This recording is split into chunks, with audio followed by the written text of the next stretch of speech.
He took the pain and the sorrow and the shame and the sickness, disease. He took all that Satan, sin, and self, death, hell, and the grave, and the curse could do. And he took the Father's wrath. He took it all. 2 Samuel 23, verse 8. These are the names of the mighty men whom David had: Joseph Basshebeth, the Takmanite, chief among the captains. He was called Adino the Eznite because he had killed 800 men at one time. Everybody say 800 men. 800 men. Verse 9, and after him was Eleazar, son of Dodo, the Aoite, one of the three mighty men with David when they defied the Philistines who were gathered there for battle, and the men of Israel had retreated. They ran away. One translation says, and Israel ran away. But not this Eleazar, son of Dodo. He arose and attacked the Philistines until his hand was weary and his hand stuck to the sword. And the Lord brought about a great victory that day, and the people returned after him only to plunder. Pathetic. God's people ran away from a battle. It reminds me of Psalm 78:9. And Ephraim, though they were fully armed, fled in the day of battle. And after him, after Adino and after Eleazar, was an amazing man of God, Shammah, the son of Agi, the Hararite. The Philistines had gathered together into an armed troop where there was a piece of ground full of lentils. So the people fled from the Philistines again. But Shammah, thank God for Shammah, it says, but he stationed himself in the middle of the field. He positioned himself. He stood fast in the midst of the field, defended it, and killed the Philistines. So the Lord brought about a great victory. It tells us with Eleazar, and that day, it says, and the Lord brought about a great victory that day. What day? The day that God's got anybody that will stand their ground and not flee the battle. William Gurnall, a Puritan preacher who wrote the book, The Christian in Complete Armor, in 1555, writes about, how horrible war is, but it's nothing compared to the carnage and the devastation and the demolition and the eternal consequences of the spiritual war that is happening right now all around us. I used to know this number. Does anybody know how many people are dying every day? We have more being born than dying, but nevertheless, those that are dying are leaving earth for an appointment either in heaven or hell. There is a war happening, and here, most of Israel fled the field. We can't flee. When Jerusalem was rebuilt by Nehemiah, there were 10 gates that had to be rebuilt.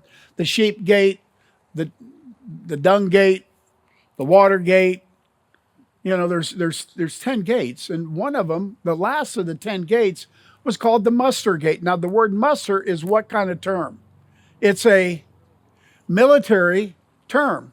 And that's where the army was mustered to show up at a particular place, and then for the captain or the general to do an inspection to see if his troops were ready for the battle.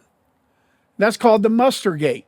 And so we have to come to this understanding that Psalm 110:3, in the day, it says when Christ, speaking of Christ, in the day when God is raising his army, your people will be willing volunteers.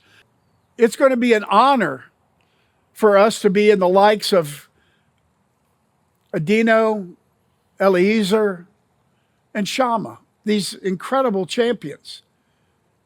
I mean, I think back to the movie Braveheart years ago when I saw that movie, and everybody wants to flee the battle, that first battle against the King of England and all those forces. And most of the Scottish army is ready to run. And so William Wallace gets before him and begins to say, okay, you can run and save your life, but you'll live with, basically, he was saying, you'll live with regret that you did that. He said, but you will give everything for basically the privilege of having been in this field on this day, fighting for your freedom and the freedom of your children and your grandchildren. There was another famous speech by Henry VIII. Is it Henry V? Henry V. He's talking to his troops. They're on French soil. They're outnumbered at least 7-1. Half their army has dysentery. They are sick. They are malnourished. They just want to get back home. And Henry V is speaking to a group of people that have no business going into any kind of a fight, but certainly not under those odds. It's outnumbered 7-1. And he talks about that this battle that they were fighting was on what's called St. Crispin's Day. It's a holiday over there. And his speech was one of the most incredible. I got up in my house and began to, like I was part of that army. It was the most amazing speech. And he says that you, in later years, when you can barely walk and you're sitting on your porch and it's St. Crispin's Day, and the pride that's going to swell up in your heart that you were there on St. Crispin's Day. And those soldiers, true story, those soldiers got so fired up, they demolished the French. They won that battle, outnumbered 7-1. You know, if the church could get excited about the return of King Jesus and our part in that return, do you know it says in Peter that our activity, and Pete, I think we were just talking about that, can hasten the return of the Lord. That we can hasten. You guys know what hasten means, right? Hurry up. Means hasten or hurry. Hurry up. It says hastening the day of the Lord. Because God's looking for some things. Now, he already knows the end from the beginning. But he saw you and I getting fired up today. Not about St. Crispin's Day, but our general leading his troops into battle, King Jesus. And William Gurnall, this Puritan pastor, he writes on page 26 of this 1,500-page book, The Christian in Complete Armor. And Gurnall writes this, that Roman general Trajan, it says in history, it's well known that Trajan had such compassion for his soldiers in battle that he would tear his own clothing and bind up his soldiers' wounds. But that is nothing.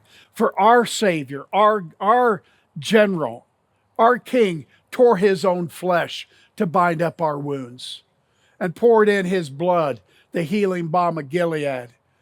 And then, it's just so incredible. Words of encouragement and comfort and strength. I exhort today, find the truth of the gospel that we believe in your heart. There should be no cowards in the church. Our King suffered the horrors of the cross and all that hell could do to him. I read Psalm 22 again a couple days ago. I read it on Friday, Psalm 22, and I really read it. And I read it in a bunch of translations. And those wild bulls of Bashan, those bulls are a type of Satan. And then the wild dogs that's Christ hung on the cross prophetically in Psalm 22. It talks about wild dogs. Those were dogs have the idea of vicious of the bite. The dog, it has an idea of a bite. And how our Savior, he suffered. He suffered. He took the pain and the sorrow and the shame and the sickness, disease. He took all that Satan, sin, and self, death, hell, and the grave, and the curse could do. And he took the Father's wrath.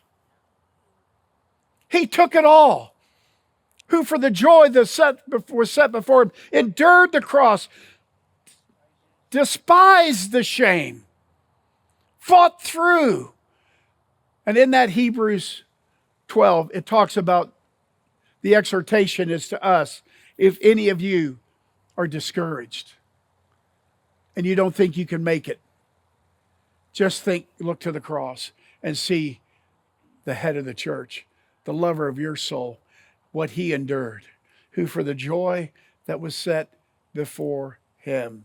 Who was set before him, besides John? Mary, Mary, and Mary.